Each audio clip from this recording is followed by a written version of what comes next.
Let's just Hello there, IELTS podcast listeners. In today's tutorial, we're going to talk all about student accommodation. We've got our expert in residence, Fedoua.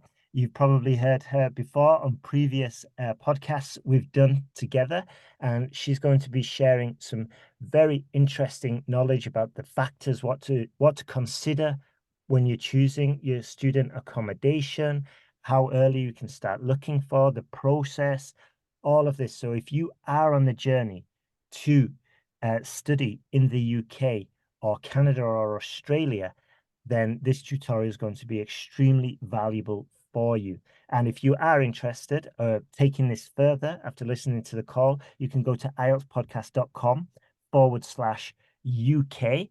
And if this is the first time listening to our podcast, welcome. My name's Ben. I'm from England. I haven't lived there for the last 20 years, although I'm back in sunny Yorkshire now.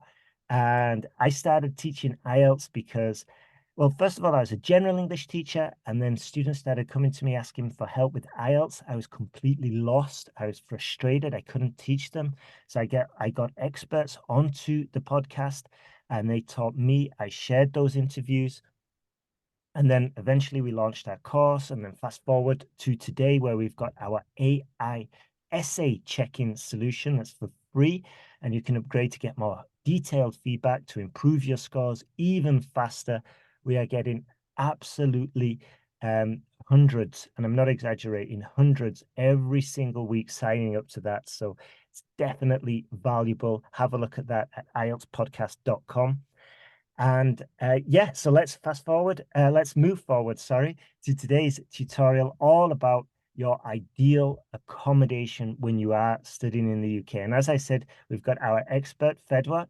Welcome to the podcast, Fedoua. Could you tell us a bit about yourself, please? And how are you qualified to help students with their accommodation issues? Yeah. Hi, Ben. Thank you for having me here today. So, accommodations is a part of our job as a consultancy, educational consultancy. So, the services that we offer our students are they go from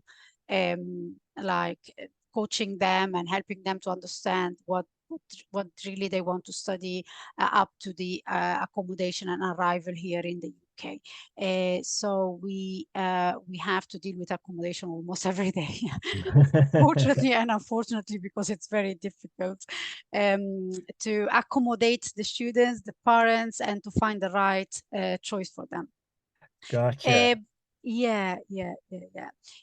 Have you been doing this for a while? How did you get into this? Well, the education, the recruitment, I've been doing it for almost 10 years now. Wow.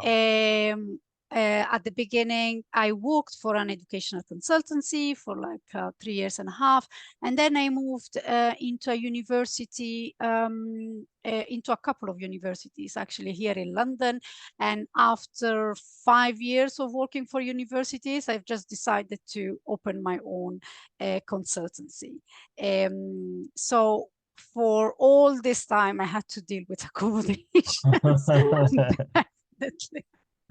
And Yeah. just before we jump into today's topic, you're originally from Morocco, but you grew up in Italy, right? So I guess Yeah, that's correct. you could totally understand the struggles of students. And I know accommodation in London is is just, well, I mean, it's just an absolute mission, isn't it? I would imagine.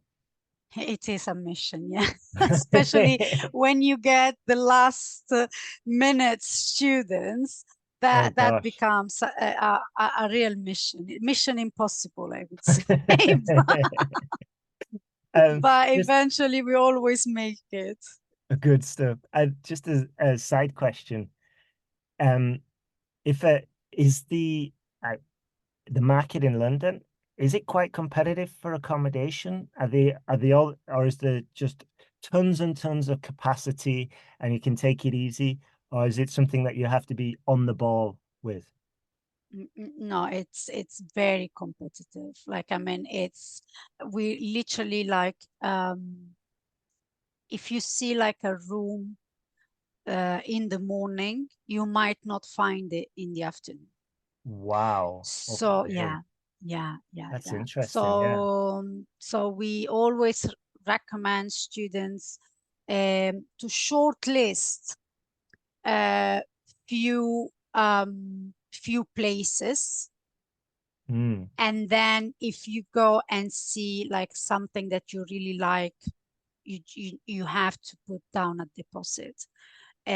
Because I've seen a lot of parents and students that they were very like, oh, I don't know, I don't like the table, I don't like the kitchen or whatever, and they've ended up like looking for accommodation probably for more than a month. and Wow. and when you are coming to study, you don't really want that. So what we actually recommend, especially so if a student is coming for an undergraduate program, we always advise them to go for the university accommodation. Wherever is the Interesting. university, it doesn't matter if it's in the UK, if it's in London or outside London or even abroad. I mean, when it's your first experience and you are like 17 or 18, it's better to have like a place where you have staff around, where you have support, where you have CC cameras. Like, I mean, it's important to be in a safe environment because that's your first experience abroad. Mm. So we always recommend the university's accommodation. But then we sometimes some students, they don't manage to get into the university's accommodation. So we advise, there are some similar to university's accommodation, but they are private. So you would be living with students, but they won't be necessary from your university. They I might be see. from, yeah, different universities around, and the cost might change because Mm. it might be a bit higher because they offer more services than what the university can offer. But that's also another solution. Mm-hmm. Uh, but then when it comes to students, postgraduate students, they always want to go to private accommodations. So what we advise is always to come like um, to start looking for Mm. accommodations like a month or 2 months before you arrive, shortlist few properties, and then come to the UK, get an Airbnb or a hotel, and then go physically look at the properties, because it's important that you meet the people you are going to live with before signing a contract, because usually the Mm. contract is like 9 months or I something like, see. and you can't like just go live with someone you don't know. So it's better to meet the people you're gonna live with, to see the neighborhood, how far is from the university, all these kind of things. So Interesting. so not to sign contracts before arriving in country. Interesting. Good stuff. That good stuff. And also, just to summarize, so they've got to move fast. They got to shortlist. Uh, you recommend the university accommodation just so that they can be around the staff, around the students of the same university. I guess that'll help them settle in a little bit faster as well. And you recommend going there in person. Could this be done completely remotely? Uh, Is that a wise I mean, idea? you could if you don't have very high expectations, or if you don't have Mm, some specific needs. mm, Okay, so if you are only looking for a room, you are very easy and you adapt easily and all these kind of things, then yes, you can mm, do it remotely. But if you are someone that has some specific requirements, like for example, I had like a student that wanted to bring her dog with her. Ah, So, so I mean, you really need to find the place where they accept your dog as well. Even when we wanted to go for a studio, not all the studios they accept dogs into the property. So it's you need to make some decisions. So it's better that you are here, or they can, yes, I mean, it's a bit like more personal, so you need to get involved, you need to look, to talk a lot, to see, to read the contract mm, um very well, see what is required from you, and so you don't sign something that then you regret. So yeah, so accommodation, it sounds like something very easy, but it can be quite tedious as a process. So this yeah, is why we advise students to start much in advance.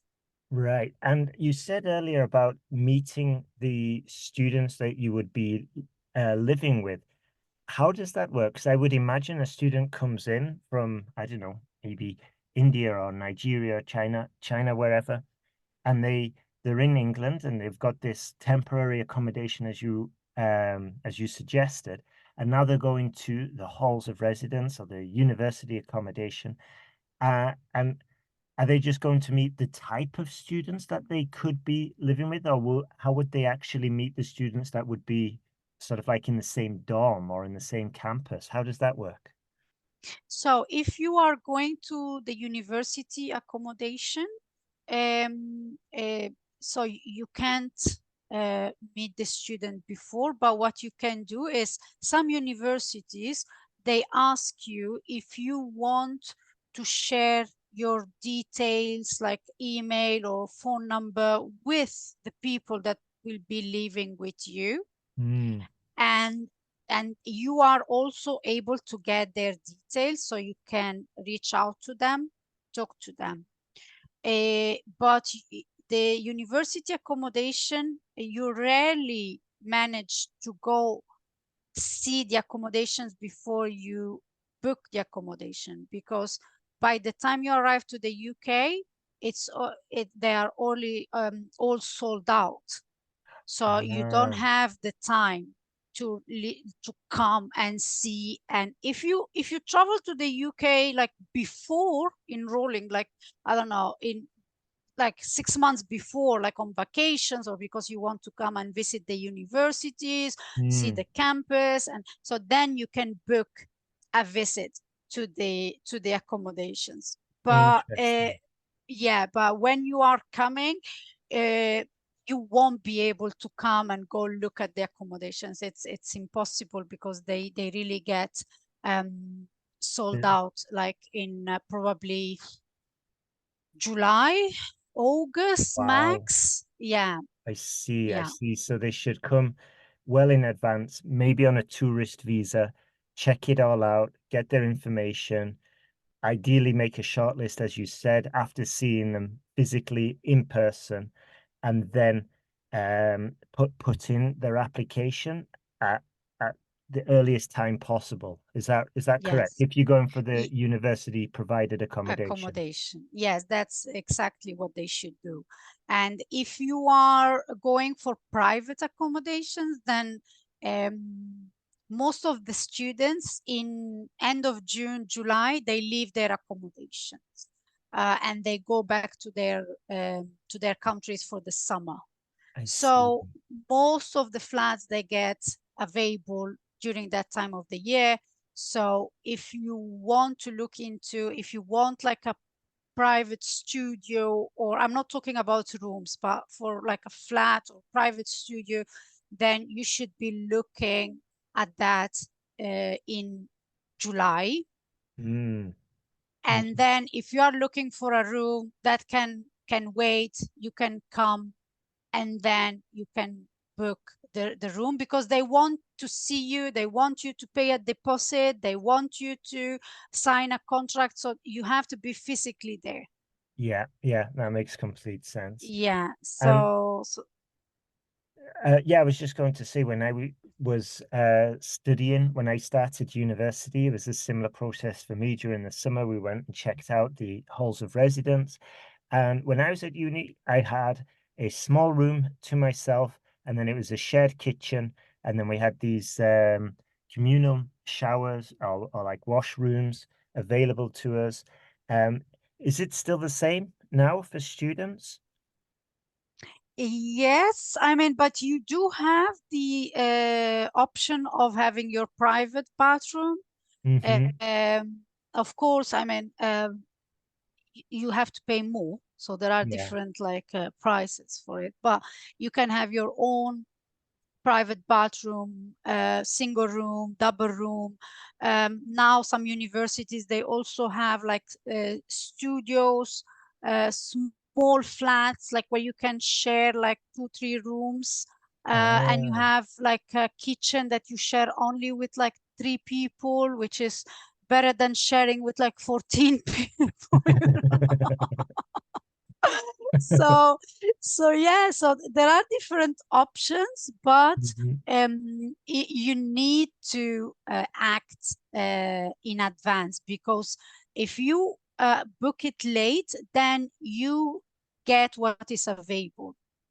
Right. So it's not like you can choose, pick and choose. No, I want no, they will Mm. literally tell you, okay, this is what is available, this is what you can get. and Right. and and sometimes it's upsetting, but Yeah. that's Yeah. the reality. Yeah.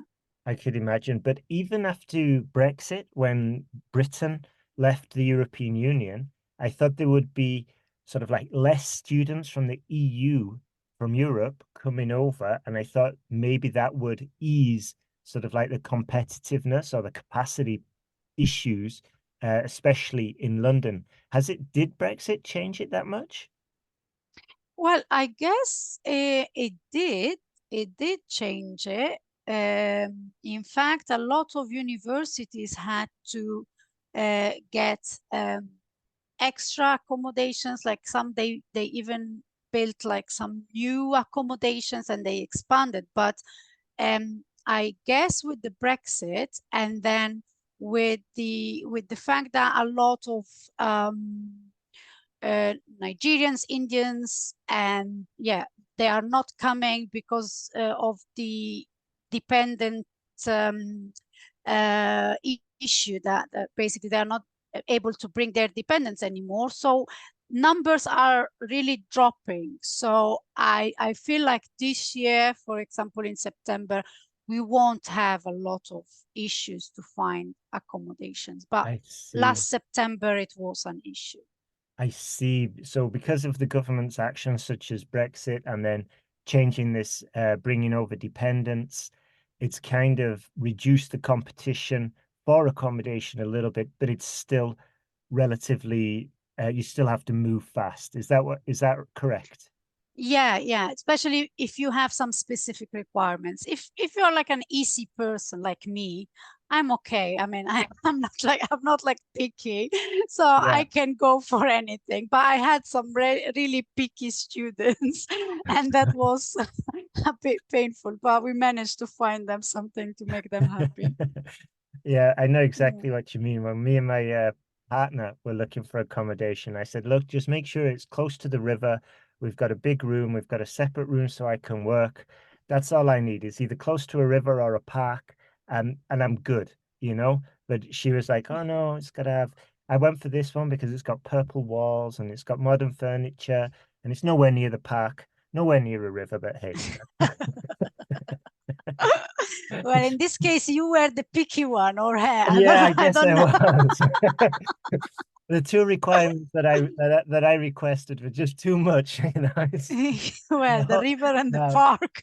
yeah, should have just lowered it. Yeah, but no, but yeah. So I guess the same applies for a student. If they're quite flexible like you, then they're going to have an easier time. But if you do know yourself and you do know like this is a deal breaker for me, then you got to get started in advance go over there early and just be on top of it, basically. Is that right? Yeah. And also, like a lot of students, what they do at the end is they come the first year, they get the university accommodation, but then they move out on the second year Yeah. because they make friends, then they are able to get like a flat together. So Mm. they have what they want basically. So Yeah. it's yeah, I mean, at the end they are happy. Yeah, that's exactly what happened with me when I went to uni. I was put in a dorm with a bunch of randoms. Some of them were okay, some of them weren't, but in the end, I ended up moving in with a friend I did get along with and his friends, and yeah, it was just yeah, it was much better than living with a group of randoms like it was in the first year. But I must admit, Mhm. I must say to the students, like even if these bunch of randoms that you are grouped together with you don't have to spend all your time there, obviously, with them. You know, what happened with me is once I got into uni, I started making other friends that were more similar to myself, and that just made the whole process a lot easier when it came to moving out of the accommodation at the end of the lease. So, um, talking about leases, how should students actually know? I'm jumping ahead. What tips could you offer uh, for managing like accommodation costs without sort of like compromising quality or safety? Yeah, well, I mean, the thing is this, students usually when they approach us for accommodation, they're always like, oh, I want like walk distance from the campus. Walk distance, what do you mean? How much how long do you want Yeah. to walk to get like max 10 minutes? Okay, so all the students, they come with the same requirements, like, and when there is like a high demand, the prices, they go up. This is the Yeah. economy. So when everyone wants the same thing, the accommodations around, the private accommodations around the university, they are quite expensive sometimes. Yeah. So what I tell students, and the quality of the rooms and the flats, it's not as good as other accommodations that might be 15 minutes by bus, Mm, but you can find bigger rooms, cheaper prices, better quality of the place. Yeah, so I mean, you don't have to.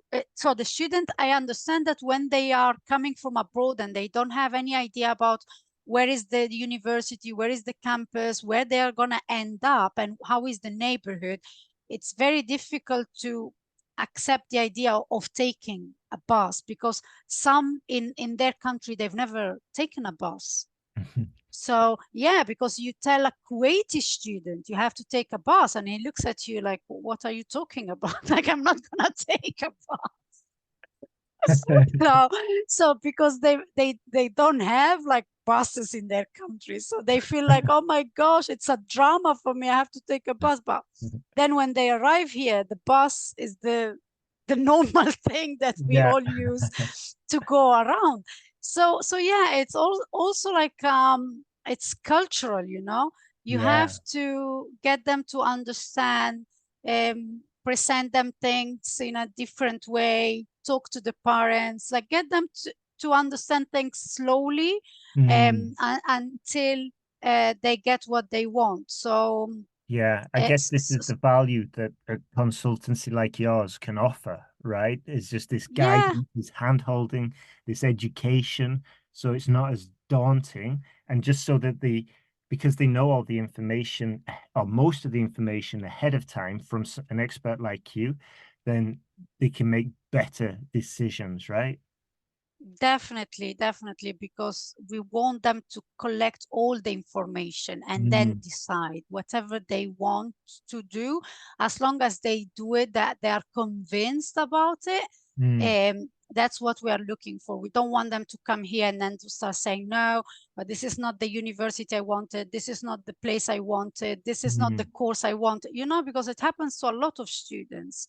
Wow. And then they find themselves far away from home, parents there, them here, depressed, Yeah. crying, drama. So we really don't want that. So we spend a lot of time giving information of everything so that once they say, okay, this is what I want, that's their choice, and they're completely convinced about it. Super, super. And just going back a few minutes, you talked about basically the trade-offs, like you could live 5 minute walk from the university, but the accommodation might be more basic. Whereas if you're prepared to take a bus or the subway or the underground, you're living 15 minutes away, but you might have a room with more natural light, more modern furniture. And it's kind of like balancing these trade-offs. And I guess what's important here is knowing exactly what you want and getting it clear from the beginning. Is that right? Perfectly said, yeah. Good stuff. Okay, then. Now, next question. Legal agreements. How should a student approach the legal aspects, and what should they be aware of? Yeah, so the most important thing is that they need to read the length of their contract. Yeah. So um, how many months they are signing for. What if they want to leave? Mm, Will they get back their deposits? Uh, because like university accommodation, for example, you need to pay quite a lot of almost half of the entire amount immediately when you arrive. So if you change your mind after 2 months, will you get back that money or not? mm. And what is the Okay. case for that? Will the unis refund you, or do they just take what they've got so far and say, bad luck?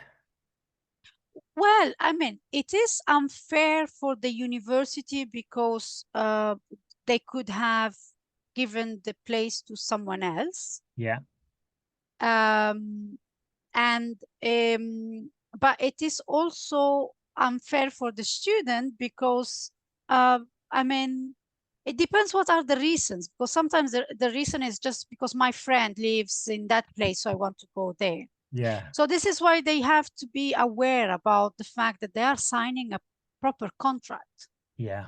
Yeah. So you are spending money, your parents are spending money, and this is an agreement, and you have to respect it. So this is why we always insist, okay, read the agreement. Sometimes, okay, we explain the agreement because some students or some parents are not able to read everything and understand what it says. So we do read the agreement and we make them aware. So we summarize everything in an email and we send it and we get confirmation because we Yeah. want that everything is understood, so there are no like complaints later. Yeah, and it goes back to what you emphasized earlier about just doing some proper research beforehand and knowing the distances from different places, knowing what you're getting into, seeing it beforehand. And I guess doing all of this proper research, spending time on it, can just help reduce any of these unforeseen incidences later down the line where you might, if you've done your research and you know the place, you're far less likely to want to change the accommodation later, right? Definitely, definitely, yeah. Gotcha. Yeah. Okay then. Now, moving on, what resources or services can help an international student find and secure this accommodation? So there are like the normal platforms. So if they want to go for private accommodation, so Zoopla, Rightmove, all this kind of private platforms that students can sign up to, and they start looking at all the available rooms, and yeah, and they can approach whoever, like I mean the agent um, or the people living there, and they can start a conversation. Um, the other way is like proper agencies that Hmm. they do this, Can you help and a they are a student? bit. Can you help Sorry? connect? Could you help connect a student with an agency that you worked with before that you know and like and trust? Yeah, definitely. We have our the agencies that we work with all the time, but also Hmm. we allow students to explore as well. And if they find any other agency that they approach via email first, and then they feel like, okay, they have something, then we can call them, considering the fact that we are here in the UK, so we can call them, get more information, Ah, and report to the student. So so yeah, I mean the support is there. It really depends on what is that the student is looking for. yeah, yeah. Interesting. So yeah.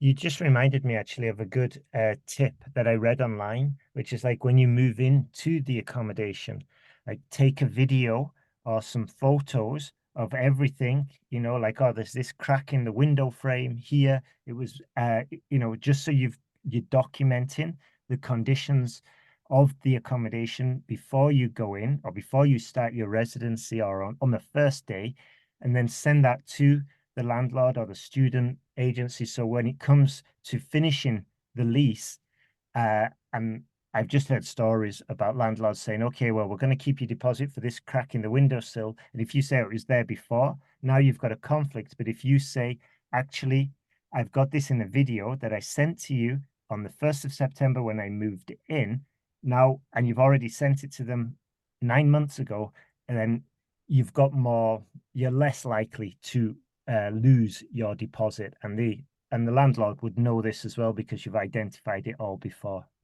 So yeah, I would Yeah. strongly recommend students doing that because, I mean, in my experience, most landlords are okay, but there are a few shady ones, and the chances of finding the shady ones are just greater in larger cities just by percentage terms. The percentage of good ones are better because there's more, but so are the percentages of finding a bad one because there's just more landlords in general. So yeah, I definitely do that. Definitely, Yeah. definitely. And the fact that you also have like someone like other our company, they can easily like call and talk on your behalf, so that you have someone in the UK. You are not by yourself, because Exactly. Yeah. sometimes they think the student is here by themselves and they have nobody to talk and no one is aware about the law or whatever. But actually, when you have someone that is helping you and can support you with this, then we can, and if the student wants, we can always step in. Excellent. Yeah. So if they are facing losing the deposit, they'll be like, actually, no, I'm going to ring my friend Fedoua. She's going to come and sort you out, and I'm going to get my deposit, right? But we need to always read the contract. That's the most important thing. This is why I say whenever you get a contract, before signing it, if you don't understand what is on it, just send it to us. If you're working with us, send it to a lawyer. If your family has just Yeah, understand what is in there, absolutely. so you are aware at least. Yeah, yeah, good stuff, good stuff. And I guess that's just another reason why going with a consultancy like yours, it will just smooth it out a little bit. And just if you've got that resource, you're in the country on your own, and you've got a consultancy behind you, I guess it just smooths it out and just, yeah, uh, takes a lot of sort of like mental headspace off your plate and puts it onto in your onto Fedwa's case so Yeah, she could fed sort your out the mind. legal. All But I right, have a good team helping as well, so good stuff. I'm lucky. She'll send her team around to sort out that landlord to rough him up and get him get that deposit out of him, shake him off, shake him down. But no, I'm just joking. Probably not. Hopefully not like that. So anyway, No, no. we're gonna we're gonna wrap this up now. And if you are looking to study abroad, if you do want to go to the UK and pursue your dream course, and you are worried about it, then go to IELTSPodcast.com/UK. Those are the letters, just UK for United Kingdom. And you can fill out a form there, and we'll be in contact if we can help you. And we'll just make the whole journey a lot smoother. And yeah, just reduce the complications and just make sure you will get there. And that's also not just for accommodation, choosing a university, personal statement, And you're going to hear a lot more from Fedoua in the next couple of months as we do more of this series about studying abroad and specifically in the UK. So massive thank you, Fedoua. Been an absolute star as normal. Thank you, So Ben. you're welcome. And yeah, and another thing about IELTS, I think it's like the fourth time we mentioned it today. Uh, we've been focusing about student accommodation, but if you're also struggling with your IELTS exam, then go to IELTSPodcast.com, sign up. You'll get a ton of resources. You'll get an invite to use our AI essay checking tool, which will help you improve your scores far faster than any other way. You'll get some detailed feedback. And if you want to improve even faster, upgrade to the premium one and you'll get more detailed feedback there and you can just improve your scores even faster. So thank you for listening and have a super day and good luck with your IELTS preparation.